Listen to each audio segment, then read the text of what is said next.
या 9th class में आ गया हूँ या 11th क्लास में आ गया हूँ, मेरा फोकस क्या है, मेरा असल में गोल क्या है कि मैं अच्छे नंबर से यानी कि मेहनत करूँ, फिर अच्छे नंबर से क्या करूँ, एग्जाम को पास करूँ। ये आपका गोल है कि नहीं है?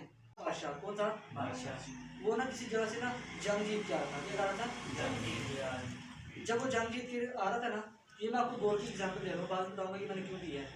जब वो जंग जीत के आ रहा था, उसके रास्ते में ऐसा दरिया आता था, क्योंकि उस वक्त आपको पता है वो होती थी कश्तियाँ वगैरह और बहरी जहाज होते थे, वो अपनी कश्ती के जरिए ना आ रहा था। तो उसको बताया गया था कि आपके ना रास्ते में एक जगह ऐसी आती है जहाँ पर ना आवाज़ें आती हैं। क्या आती हैं? आवाज़ें। वो कश्ती को उस पर बैठे वाले सब जितने अफराद हैं उनको भी तरफ कह देते। उसके बाद जब वो करीब जाते हैं तो उनकी कश्ती तबाह हो जाती है, उनकी कश्ती यानी कि वहाँ पर कोई जादू के असरात हैं।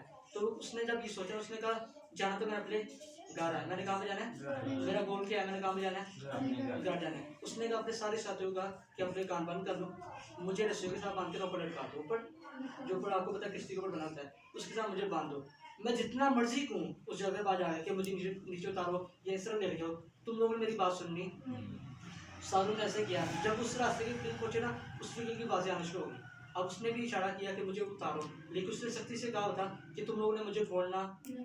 किसी ने उसको खोला आराम से उसने उनकी कश्ती अपने किनारे पहुंची, अपने घर पहुंच गई। ये बात बताने का मकसद क्या था? क्योंकि उसको पता था कि मेरा गोल इस जगह पे, इस ड्रॉइंग जगह पे जाना, मैंने कहा पे जाना है घर। ये आपको पता है कि जब आप पढ़ने बैठते हो ना तो आपके पास ना डिस्ट्रैक्शन बड़ी होती है। क्या होती है?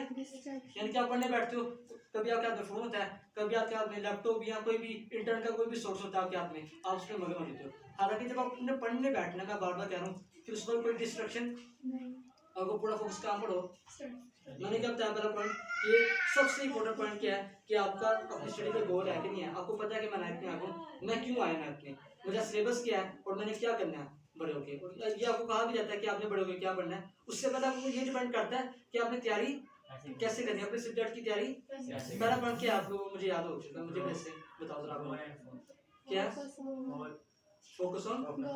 दूसरा पॉइंट मैं आप लोगों के सामने रखा था कि स्मार्ट वर्क और हार्ड वर्क। इसकी बड़ी बात होती है कि स्मार्ट वर्क क्या चीज़ है और हार्ड वर्क। एक बच्चा वो है जो 16 घंटे पढ़ता है वो फिर जाके टॉप करता है, तो क्या करता है? 16 घंटे पढ़ता है तो फिर जाके करता है टॉप। लेकिन एक बच्चा वो है जो सिर्फ 8 घंटे पढ़ता है, जो क्या करता है उससे भी अच्छा टॉप कर देता है, उससे भी अच्छा टॉप। सारी ये क्या हो रहा है, 16 घंटे एक बच्चा पढ़ रहा है और एक बच्चा थोड़ी सी कर दो, एक बच्चा 8 घंटे पढ़ता है टॉप कर देता है। क्या कर देता है? लेकिन एक बच्चा वो भी है जो सिर्फ 4 घंटे पढ़ता है, क्या करता है? 4 घंटे, लेकिन वो भी टॉप कर देता है। आपको इसमें डिफरेंस क्या हो रहा है? इसमें ये हो रहा है कि जिसने 8 घंटे पढ़ा ना, उसने उसका अपना माइंड था, उसका अपना। लेकिन कुछ बच्चों का माइंड ऐसा होता है वो 4 घंटों में वो वाला काम कर देते हैं जो 8 घंटों में नहीं होता। स्मार्ट वर्क किसी का नाम है कि अगर आपको पता है कि यार मेरी पूरी बुक का टेस्ट है, मेरी पूरी बुक का या पूरी बुक का पेपर है, पूरी बुक का ये बात तो आप मानते हो ना कि पूरी बुक से तो पेपर आना नहीं है। आपने अपने सिलेबस को देखना है यार, पास में लाजमी तो